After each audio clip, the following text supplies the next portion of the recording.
Good morning and welcome to another exciting edition of BTL. Day 4 with the man Frank Scalish. I believe this is number 153. We are climbing up there. We are climbing up there. The shows are getting bigger, but the baits are getting smaller. Amen, brother. We're going old school, sort of, kind of. It is. It is a recorded show today. I'm at Santee Cooper competing in stop number 3 of the Bassmaster Open EQs. And I can promise you I will probably not currently throwing what we're talking about today, although I do have a very large selection of what we're talking about today. Something is near and dear to my heart, and I know is a little bit of a sleeper for what you like to do. And it's your bread and butter, cast and winding crankbaits, but little crankbaits. Tiny crankbaits. That is that's going to be the theme of our show today, tiny crankbaits. And just in time for the release of the Norman Deep Tiny N in the 3 craw patterns. And so it's kind of timely. It's a very timely show. And I have a cat on my back now. That's 2 shows in a row now, Frank. I know. It's like a monkey on my back. I got a cat on my back. Now, which one is that? That's Lynx. Now, last week, immediately after the show, Lynx attempted to eat a Staples. What are they? Yeah, but what do they call those things where like the long row of staples? What are those called? There's got to be a sleeve of staples. Lynx attempted to eat an entire sleeve of staples not 30 seconds after last week's show ended. Yeah, which I don't understand because, you know, these stupid cat's supposed to be carnivorous, not eat metal objects, which is why I panic when she gets in my fly tying room. But Lynx is still a kitten, so you have to cut Lynx a little bit of slack. Yeah, I have no patience for that.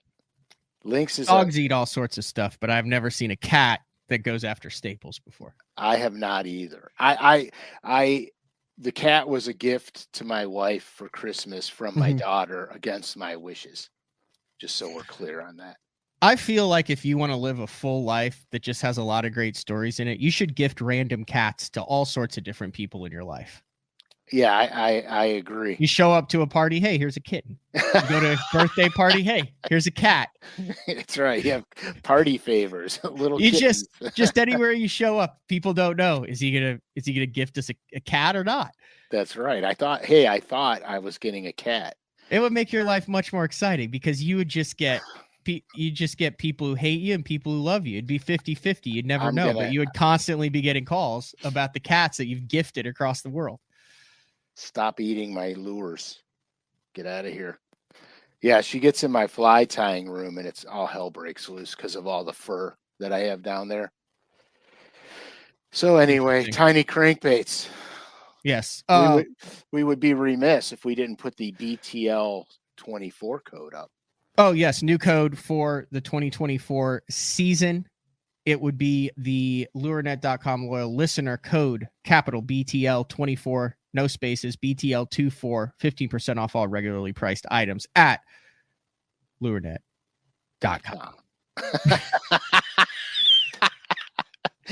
So, okay, so I have to be honest with you. Tiny crankbaits is nothing new. Rick Clunn used to throw the deep tiny N Norman all the time. And he did something weird that I don't personally do is he took the back hook off of it and put a single number 4 on the belly. Yeah, which I don't do because I want the bait to run snag resistant as much as possible. And I'm a big proponent of not hampering the action on these little tiny crankbaits. Now I have listed here 6 of my favorites in no particular order. And I want to talk about rod length, line size, because some of them, like the deep tiny N, the Norman deep tiny N this is my deep tiny N box. And ooh, I like that. That's just a little one of those little Plano boxes, but it's like the quarter size one.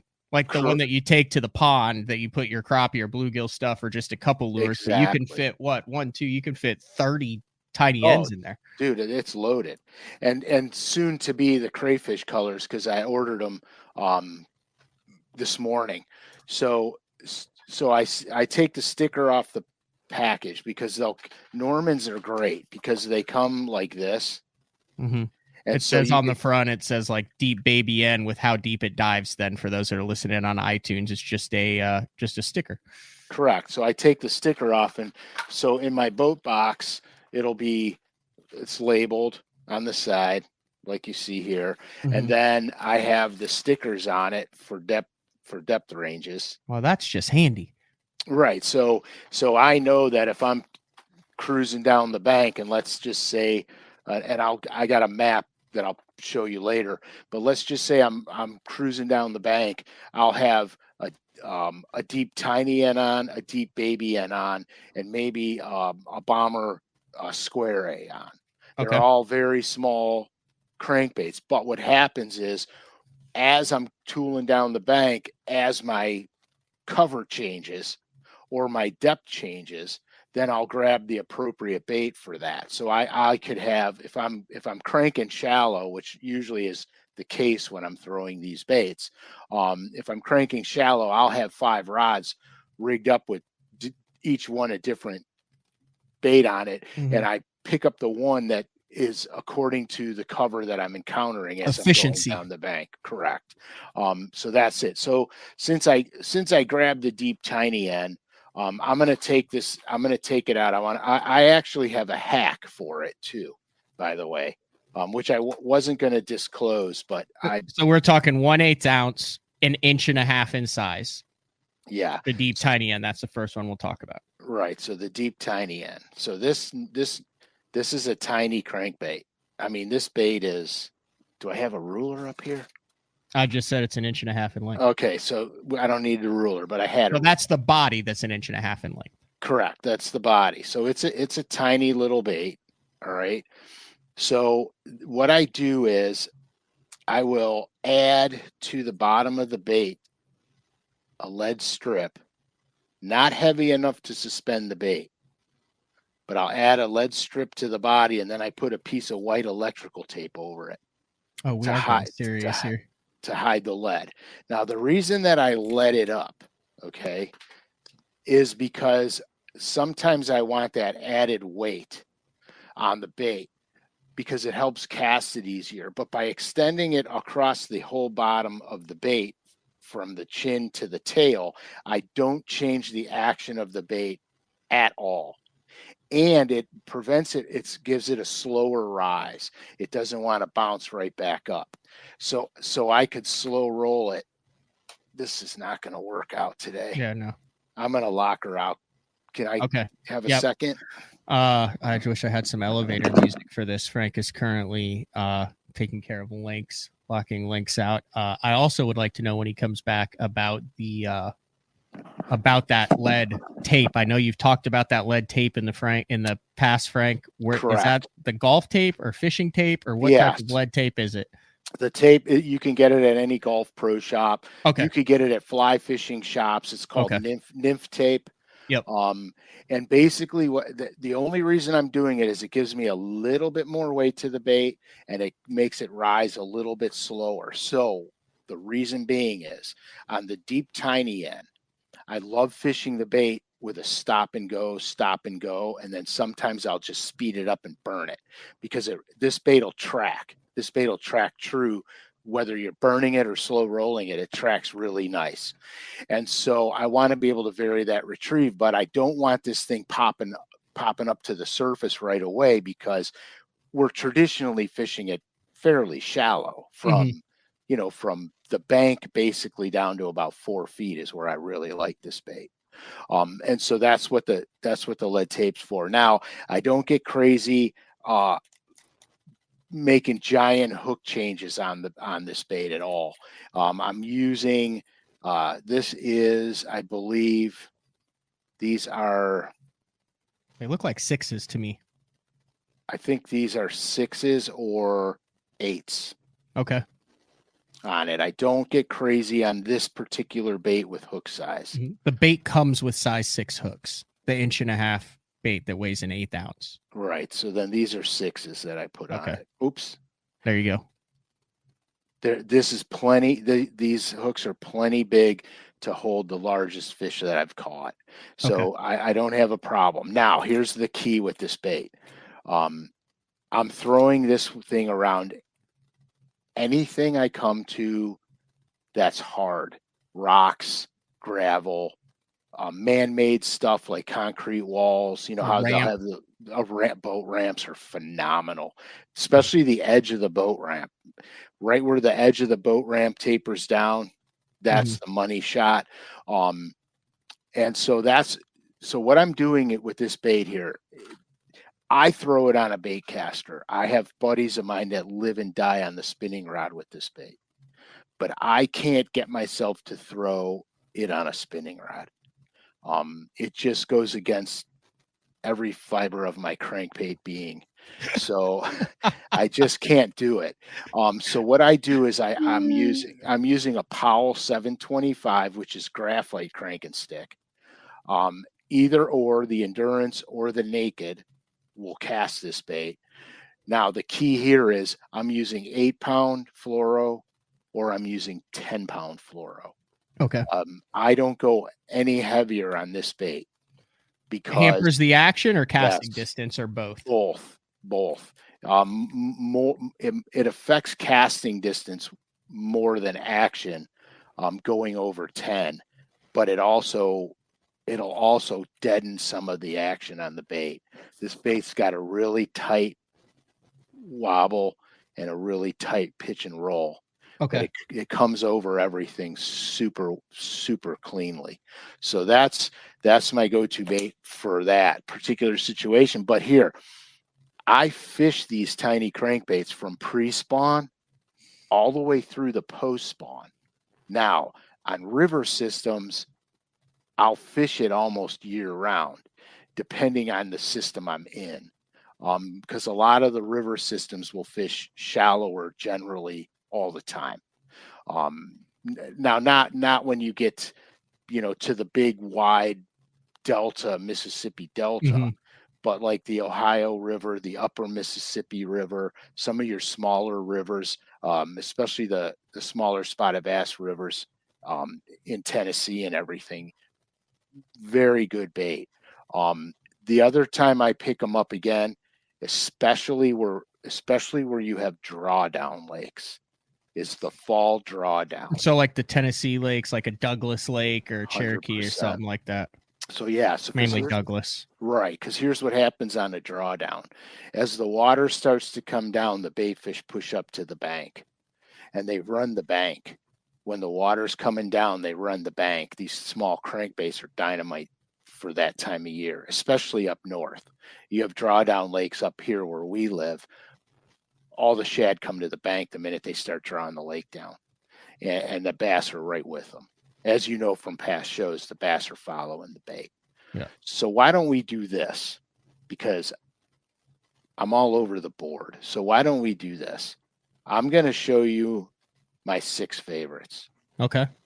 And they're all applicable in the same situations. Okay. So obviously the first one is the Norman Deep Tiny End, which I've already shown you. Yep.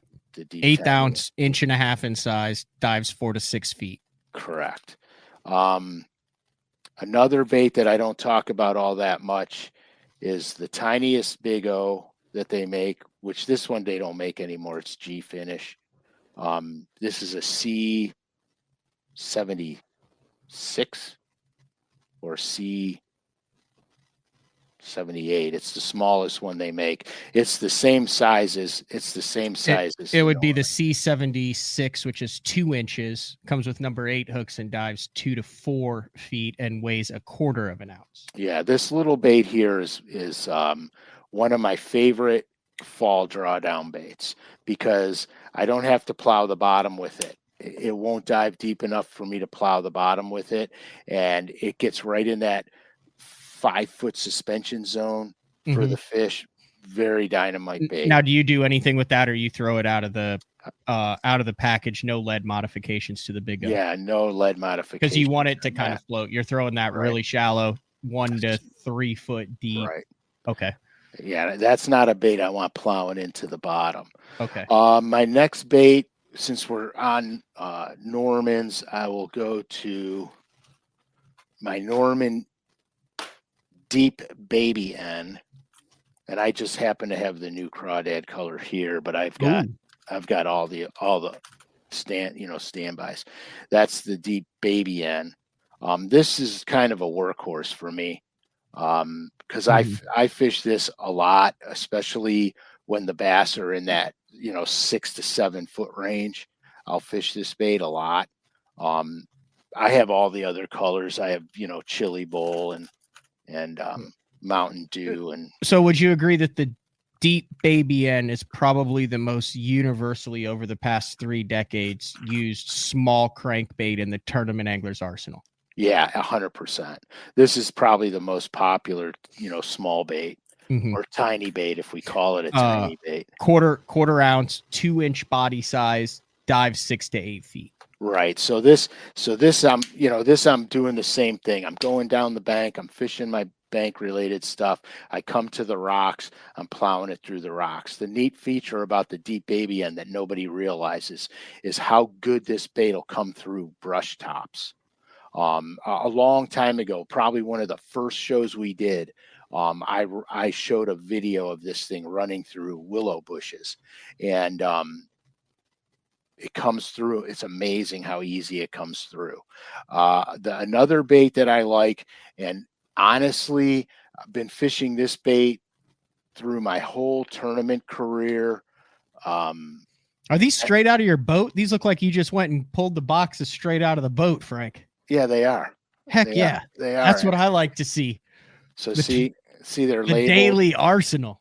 Right. So see, they're labeled. Yep. Boxes. Okay. So one of my all-time baits that is really gets a lot of work from me, and it's really underrated, is a Bomber Square A. This is one of the new next gen colors. This is electric shad. This is one of my all-time favorite colors, both in shallow and deep diving baits, is electric shad. But anyway, the Square A Bomber, I'll throw this on 12, mostly 12, but it'll handle 14 and it'll handle 17.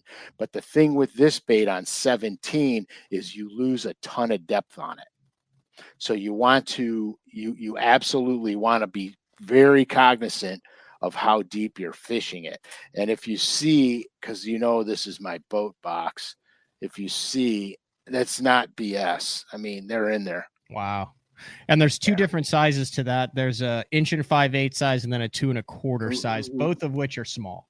Right. The 04 and the 05, and they're both small. Now, another favorite of mine, which I catch so many fish on, it's absolutely ludicrous, is, as I don't want to pull every bait I own out of this box, is the rapidly shake the entire glob of lures while cursing, and it usually works. Right, but I don't normally put hooks on them unless I'm fishing them, and as you can see, you're fishing them. I fish them. So is the C77 Big O. Ohio River Killer. This bait is one of my go-to spotted bass lures in the springtime on the spotted bass fisheries, especially if it's a fishery with boat docks on it. The C77 Big O. I have literally caught 4-pound plus spotted bass on it numerous occasions. I can't even count how many. So that's kind of a little bit bigger. So the C76 is 2 inches. The C77 is 2 1/4 inches. It's Correct. 1/3 of an ounce, and it dives 3 to 5 feet. So it still has number 6 hooks with it. So instead of it's still a very small bait, but just not as small as the tiny Big O, which is the C76. And then the standard C78 is a 3-inch bait that weighs 3/8 of an ounce. So you're here I got way one. less. Yeah, I got one right here. I'll show you. So here's the here's the Big O, just for comparison sake. That's the C76, which is a standard square. Okay, wow, yeah, no, that's a third of the size. Right, that's the C77 below it, and then should I get the little one out and do a 3? Yeah, get all 3 if you can. That would be phenomenal. Yeah, I can.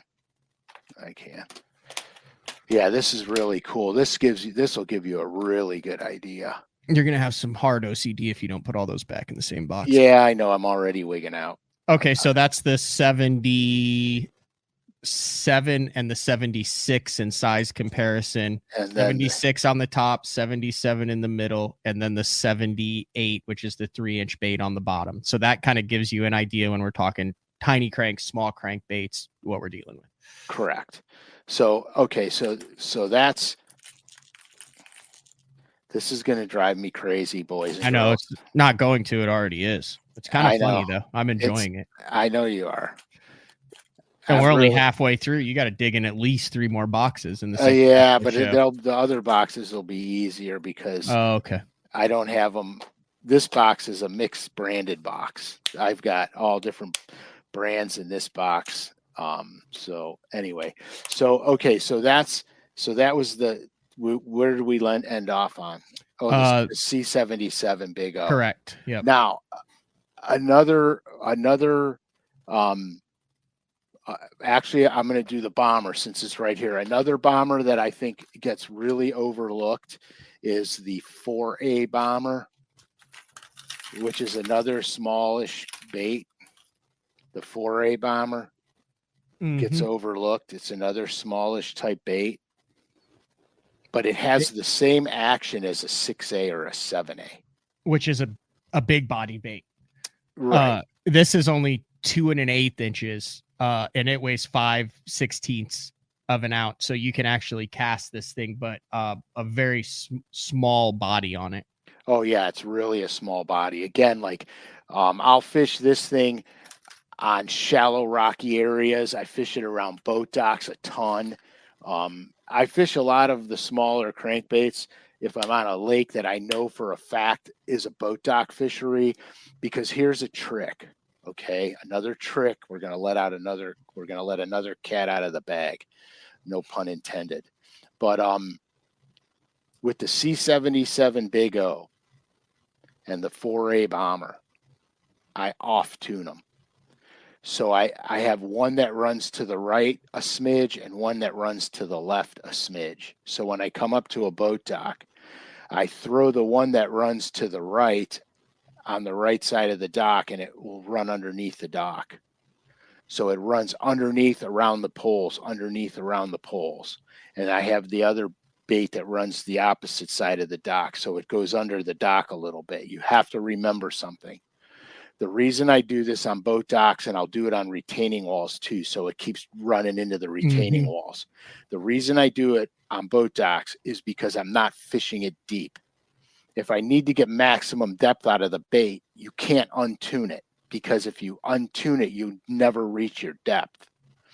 But for a boat dock, if you off tune it just a tiny bit, it'll want to run underneath the dock and still give you 3-foot diving ability. That's awesome. We also have a day 4 on tuning crankbaits, so you can go back and watch that, figure out how to tune it, whether you're tuning a bait with the thumb, pliers, minimal micro adjustments, have big results left and right. Go back and watch that show to maximize this tip. Now, I have a bait that is absolutely a money bait.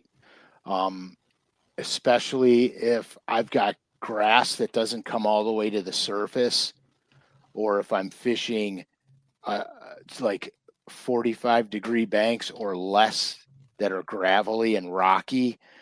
This bait is out of control, and it fishes really good in cold water periods because of the tight action on it. It's the Speed End Junior. And this bait here runs so true. It's such a tight running bait. I was actually doing a video last year. It was a post-spawn video, and the video was about flick shaking. And I got on a school of fish, flick shaking, and I said, the speed end will kill them in this situation. So we did the show, flick shaking, and then we went back and I did another show with the speed end junior, and I would burn it over basically what it was post spawn. The bass were already moving out of their spawning areas. So essentially, if there was any fish spawning, it was so negligible, it wasn't worth looking for them. So the bass were already moving out. What I found was this particular lake has long flats in it that come way out, and they're shallow flats. They come way out and then they start to drop off towards the basin of the lake, but the shallow flats have grass on them. And so what was happening was the grass wasn't growing all the way to the surface. The beauty part was when I got to the 7-8 foot stuff, the grass was only 3 feet off the bottom. Now I found the bass there flick shaking. Okay, they were the big post spawn females. So every one we caught had the concave belly, the tail was raw, big headed fish, and they were spawned out females, just taking a breather before they get to their summer pattern. Right. I started running this across the steep grass, the grass that didn't come all the way up to the top. And what wound up happening was I wound up fishing it with a reel and pause, and they were smoking it on the pause. And I sat there and just hammered on them, and some pretty big fish, especially for, post spawn females. So this bait really was designed for cold water applications, but don't let it fool you, because if the conditions are right, this is an absolute animal. And that is a 2.5 inch bait. So that's the biggest of the tiny crankbaits, the speed end junior. Right. And the speed end, the regular speed end is basically a deep little end body. Okay. And the regular size does the same thing. It gets down a little bit deeper. It's just a fabulous crankbait. I catch a lot of smallmouth on it in the spring up north when they start to run up to those shallow flats. So you said one of the main things, if you're generating a reaction bite, if you want a tighter wiggle, if you want to be able to burn something in the fall or summer and move it fast, the smaller the bait, the harder it is to keep perfectly tuned. Correct. That's just it is in general. The speed end junior is a great bait. If you want to boom, boom, boom, burn, cover water, deflect off, you can crank this thing fast and it stays true and wobbles true. 100%. Now I have to tell you something. With all my tiny crankbaits, well, actually, I'm a nut job. I don't crank with fiberglass ever. Okay. Not right, wrong, or indifferent. But I want to feel everything the bait is doing. I want to feel when it comes in contact with structure or cover. Is it wood or grass? Is it rock or mud or sand? I want to feel everything my bait's doing, and fiberglass kind of deadens that. You don't have as good a feel with it. So I'm always cranking with graphite. That's why I like the Powell 725 so much. It's a shorter graphite cranking rod, but it casts these little tiny baits, and it casts them well. So that's the big thing. Line size is important on tiny baits, because you'll run into a situation where when you get to a certain line size, you're changing what the bait's doing, and that's not always for the good. So you got to be cognizant of that. No matter which brand of company out there, whatever tiny bait you're throwing, the smaller the bait, the more it's affected by line diameter. So you have to be aware of that on these things. Don't freak out on small hooks either. A small hook will hold a giant fish. You just got to play the fish out. You're not going to horse them in. You just got to play them out, but you could land them. I mean, Matt, think about the size of the steelhead and stuff that we catch on the smallest little micro hook, and and you don't lose them because you play them out. So you just got to be, willing to do that. Again, there's a time and a place for these baits, and there's a time when they can't be beat. And I'm just going to preface this again. On your drawdown lakes, when the shad hit the bank, when the lakes are being pulled, you will lose your mind at how successful these baits are. It will be crazy. So one little thing here, unless you have a question or anything. No. Okay, so what I have here is this is a main lake. This is a main lake map. And if you see over here, you see how flat. I'm trying to figure this out. Yep, you're right on it. There's a point there. It looks like there's a gut going in, and then like a good little flat where it looks like it's like 2 to 4 or 5 foot deep, some rocks on it. So you see these two flats here. Yep. How the hell where am I going? Yeah, you're good. You're right there. So that one, this is so hard to do without being able to see through and this one here. I look for these flatter tapering places, but I want deep water access, which is right there. How that little gut. So you want them to be able to pull up, feed, and then slide back down. Because what I've come to experience is I call it the invisible zone. When you're shallow cranking, you can see the bottom to a certain point, and then you start to lose the bottom visibility. That's the invisible zone. They'll hang in that invisible zone as an ambush spot. And that's where most of your bites are coming from, is that invisible zone. So that's the reason for these tiny shallow crankbaits, because that's where they live. They live in that zone. And so that's what I'm looking for. Same thing if you're going to just go into a big creek arm. If you're just going to go into a big creek arm, you just look for the same stuff. Look for the flat, shallow or flat areas as you work your way down. As you work your way down into the creek, the shallow or flat areas into the creek, and this is what you're focusing on in the backs of the creeks. Now the bluff side of things, you can parallel this too. If you find that when you get there, they're not relating to the flatter stuff, you can pull up on the steep side and parallel it. But when you parallel it with the little tiny crankbaits, you literally got to be on the bank with your bass boat. And if your bass boat is able to get there, then it's probably good for holding fish. If you can't reach it, it's probably that bank is not going to be the predominant feature. It's going to be what's off of the bank if you can't get close enough to it to parallel it. Now, these are little baits. I throw them a lot too, Frank. I'm very fond of them. Talk a little bit about watercolor, because when I first started throwing them, I threw them on Eufaula in Oklahoma. There's like, man, there's no way fish is going to be able to find this little itty bitty, whether it be a 0.5 or a tiny N or something in the water. And I was shocked at how they were able to find something so small moving in fairly stained water. Right, because remember, aside from sight and smell, bass can zero in on a bait based on the vibrations from their lateral line. They can feel that in their lateral line. Okay. And so they know where that bait is because it's displacing water. And so that water displacement is how they sense it through their lateral line. So they can see it. Because here, let's just be honest for a minute.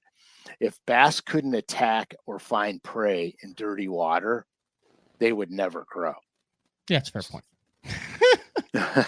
All right. So when are you going to reach for a tiny crank? Is it more so when you believe there's small crayfish, there's small bait? Is it more so when you believe that there's a lot of pressure on the fishery, so you want to throw something smaller that's a little different? Like, what in your head? Let's say you go out there with a speed N or a regular Big O or a normal 3 to 3.5 inch crankbait. What's in your head is going to tick off and go, oh, we need to make some adjustments smaller here that might increase our chances of boating some bass? Okay, so the first thing is sometimes when you throw a lure out, you'll see bait fish scatter. Yep.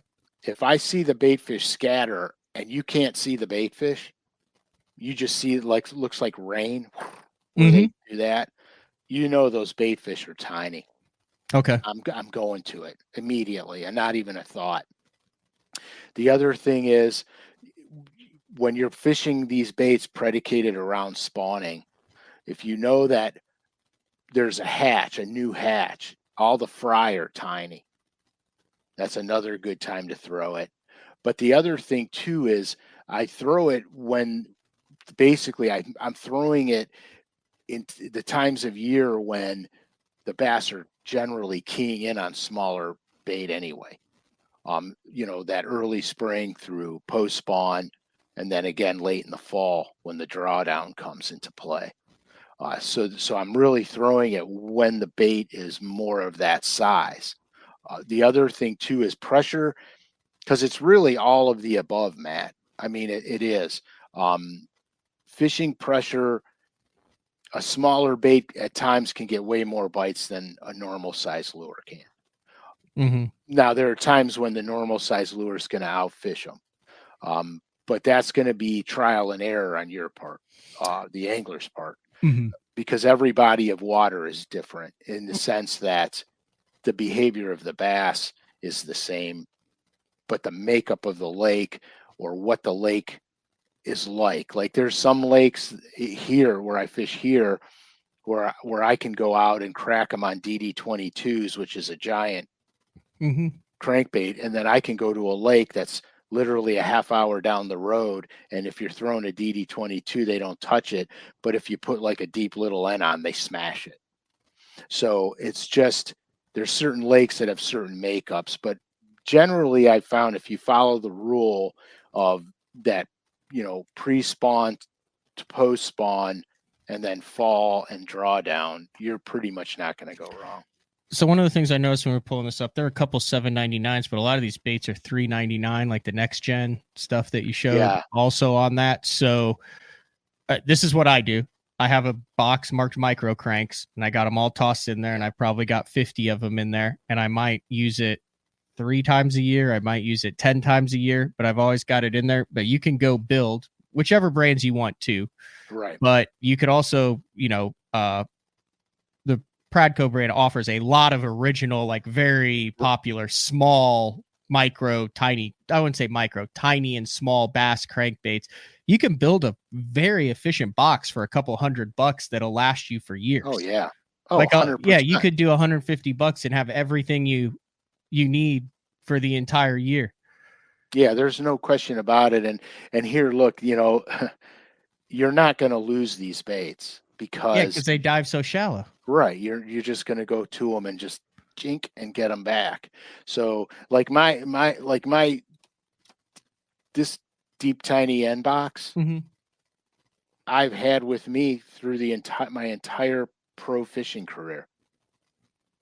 The only time you lose them is if you break something off or you catch something with teeth. Of course, I lost some to garfish in Texoma, but I've also found that a small crankbait like the little Big O, you get on a body of water and you just want to know what lives in there and you want to get bit. It is a great way to just put the trolling motor down and get bit. Yeah, I mean, it gets 100%. a lot of bites, and you catch white bass and crappie and perch and bluegill and largemouth and smallmouth and spots. It works for just about everything. I use it a lot, which you would think you'd want to use it more when you're dialed into a specific pattern, but I use it a lot as a search tool just to see if there are active fish in the area, because in my opinion, a feeding fish that's going to eat a 3.5 inch or a big square bill is also going to eat a small bait. Oh, well, yeah. The like opposite is not necessarily true. A fish that is keyed in on something small will more likely turn down a big bait than a big bait fish turn down a small bait. That's when it's come to cranking from what I've experienced in my small crankbait journey. And I agree. And I agree with that 100%. As long as you can get the crankbait to the right depth range, the bass is going to eat it. Now, but you're right. going the opposite direction, not always the case. The other thing too is that, when you're throwing these baits, you just need to remember that your bait has to work and you have to be in the right depth range. Yep. Like here, perfect example. My dad and I used to go rabbit hunting on this farm. And actually it was an airport. It was an airport for like Cessnas, single, double-seated, six-seated Cessnas. And they flew in and out all the time with these little tiny planes, not like a major metropolis airport. On the airport, they had a retention pond that they had dug out. And so we would go there. There was a cabin on the property. So we would go there. We would stay at the cabin. We would rabbit hunt or we would fish. Now, if you live up here, you know that when you're rabbit hunting, it's November. It's the rabbit hunting starts in November. So you're November and December. And we had a tin boat there, and we would hunt rabbits, and then we would take a day and we would just go fish the lake. The C77 Big O was like almost all we brought there, because they had a color there. It was pearl white. It was the dumbest color I've ever seen in my life. It was pearl white, and it had a squiggly stripe down the side, almost like a snake on it down the side. Don't ask me why, but we tore them up on this thing.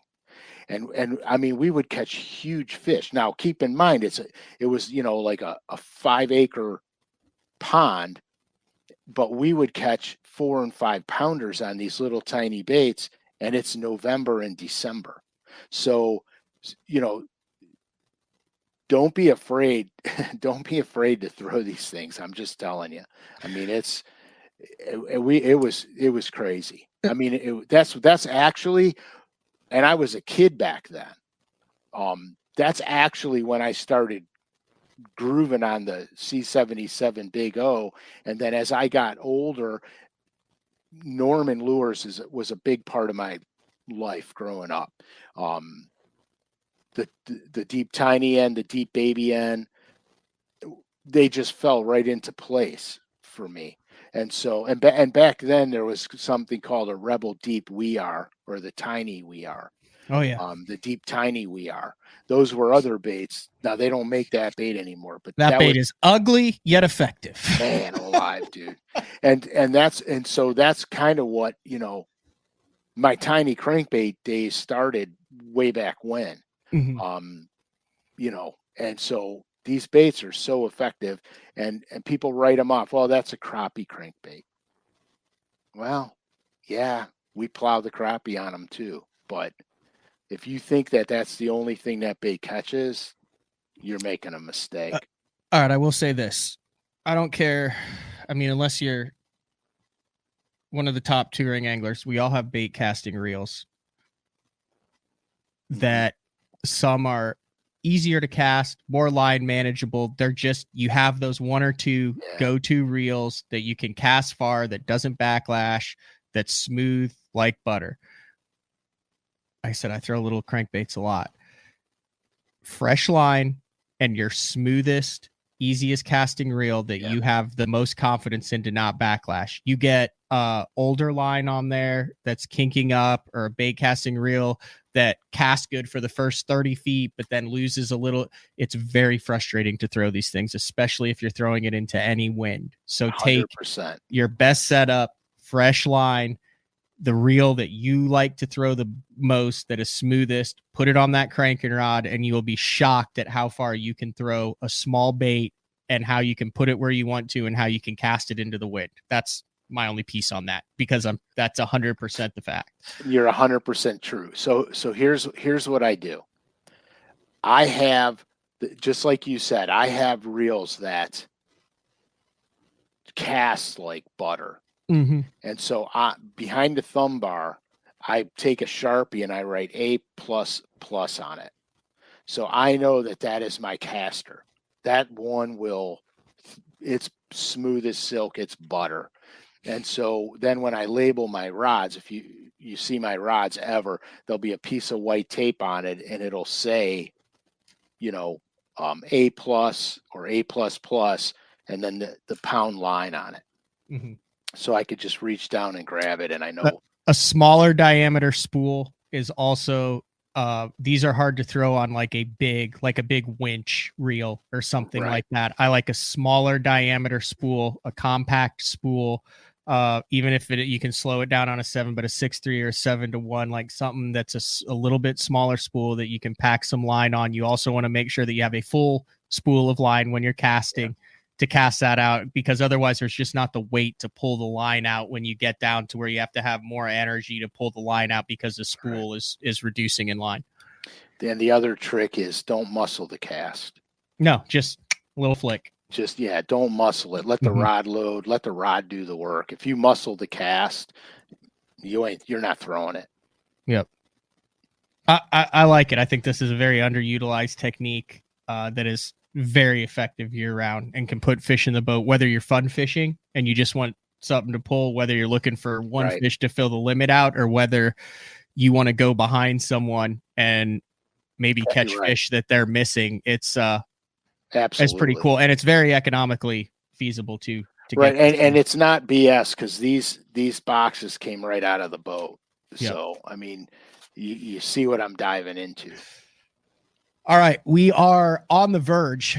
We actually have one more week before we are at the one and only Bassmaster Classic in Tulsa, Oklahoma, Grand Lake. Frank and I will be at the Pradco booth with a limited number of color number 7 spooks for Frank to sign. And Matt. For the first 100. I have no idea. If you're in the first 100, will there be 100 of them though? At least. Okay. For the first 100, at least. If you're there at the Pradco booth when we are there, we do have dates and times when we will be at the Pradco booth. Saturday, 12:30 p.m. Central Time, March 23rd. We'll be there for an hour. That'll be the first chance to see Frank in the flesh, shake his hand, share a story about how much you hate guys who can't back their boats down boat ramps and fish too close to you.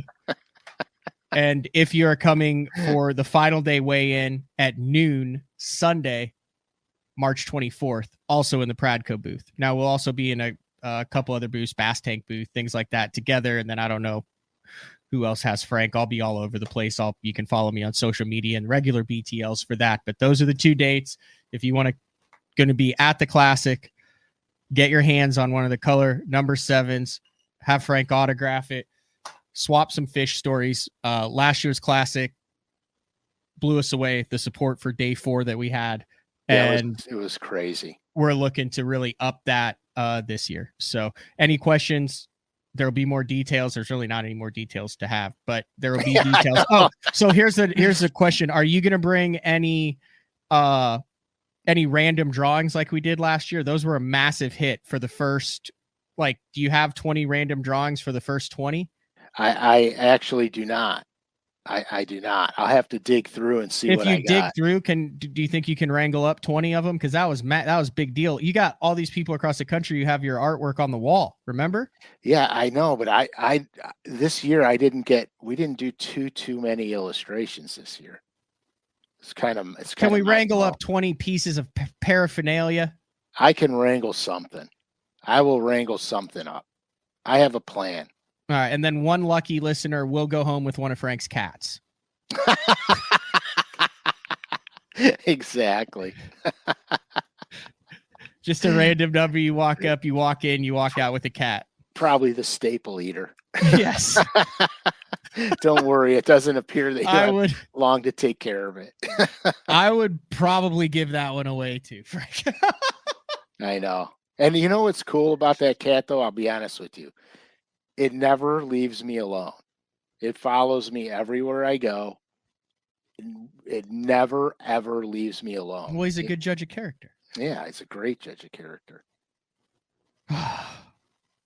Reminder before we close, if you want to order any of these, the new code BTL24, capital BTL, 2 for 15% off all regularly priced items at lurenet.com. It's hard to believe it's already time for another Classic. I know. We got one more week. The time is ripping on by, and I'm just so excited that because my plan is to fish way more than I did the last several months. I plan like it. on, yeah, I plan on being And on then the water. March 25th, the day after the classic ends, the new BTL merchandise drops on basszone.com. Follow Frank's social media links, my social media links, and the website. We'll talk about it. It will only be open for 2 weeks. The way that I can do this is it saves you guys money on that because I don't have to do the inventory for it, which means I don't have to jack the prices up for the stuff that isn't sold. High quality stuff. The signature series Frank Scalish shirts in the spotted bass, largemouth, and smallmouth bass will be available. All new branding on BTL stuff, new logo on that, all high quality stuff that I've personally put my hands on and been like, yeah, we're good to go on this. Yeah. And then that will be open for 2 weeks starting March 25th. Hopefully the plan is to get it in our hands so we can wear it and promote it a little bit by the classic. So hopefully. And then you guys can get it on the 25th. Big shout out. Thanks to everybody for tuning in, for staying through 153 of these things. You know, some are a little bit more kind of off the cuff, like last week's show, where we just kind of had a discussion about a fishing trip that I had. Some are a lot more detail oriented, and then some are very bait specific. I really enjoyed this one, bait specific. Good tips. Yeah, I mean, yeah. The thing I like about what we do, Matt, on day 4 is that I want to say we're all over the board, but we're really not all over the board because most of the time on day 4 you get information, especially if you're listening to it or watching it and paying attention, you get really good information. Now, some shows are just flat deep dives full of information the whole show. What I have found is that those deep dive shows, we can't do them every single day 4 because what happens is we're gonna run out of constant new information. So I choose the deep dives very carefully based on the responses that I get from the fans. So if you guys have show ideas that you want to cover something, it could be specific or it could be kind of broad, it doesn't matter. Just DM me on my Instagram, which is scalish_fishing, with the idea, and people will tell you that I do it. We do cover it because I read every single DM. You got to get with Frankie. And Frankie, there's a feature on Instagram where it's like a ask Frank anything. So you could actually do a 24-hour deal where it goes into your story where it says, what day 4 show topics would you like to see covered? And then people can type in the response and it goes straight into your inbox there. So everybody can see it then. So get with Frankie. I'll get with Frankie. We'll have him do that for you. Yeah. I need as we go into another help. year. Super basic. So yeah, basic for you guys. Yeah. All right, this was a good show, Frank. The 6 small crankbaits that you need in your boat to catch more bass. Little baits, big bass. Money, dude. Money. All right, this has been another edition of Day 4 with the man Frank Scalish. Same place, same time next week, March 15th. We will be live. Oh, and we're going to have a guest. And we are going to have a guest. Is that the March 15th Great Lakes Finesse show? Let me move this pile of stuff out here, pull my calendar out, and go to March. Is that the Great Lakes Finesse show? I believe so. Right before the classic, where then you can go look at it? Yes. And actually, there's method to the madness, and I believe it's March 14th, Thursday. Oh, yeah. Sorry, Friday. My bad. March 14th. There's going to be some new stuff that I think they're going to talk about. New Great Lakes Finesse baits. Oh, yeah, dude. Matt, really? Matt, you're going to lose your mind. Block out an hour and a half for that one. I think we might be there a while. Those guys are next level. Yeah, Dan's a good dude, and he's got some real creative stuff. And I have to be honest with you, I'm pissed I didn't think about it first. All right, we'll talk to everybody next week. See ya.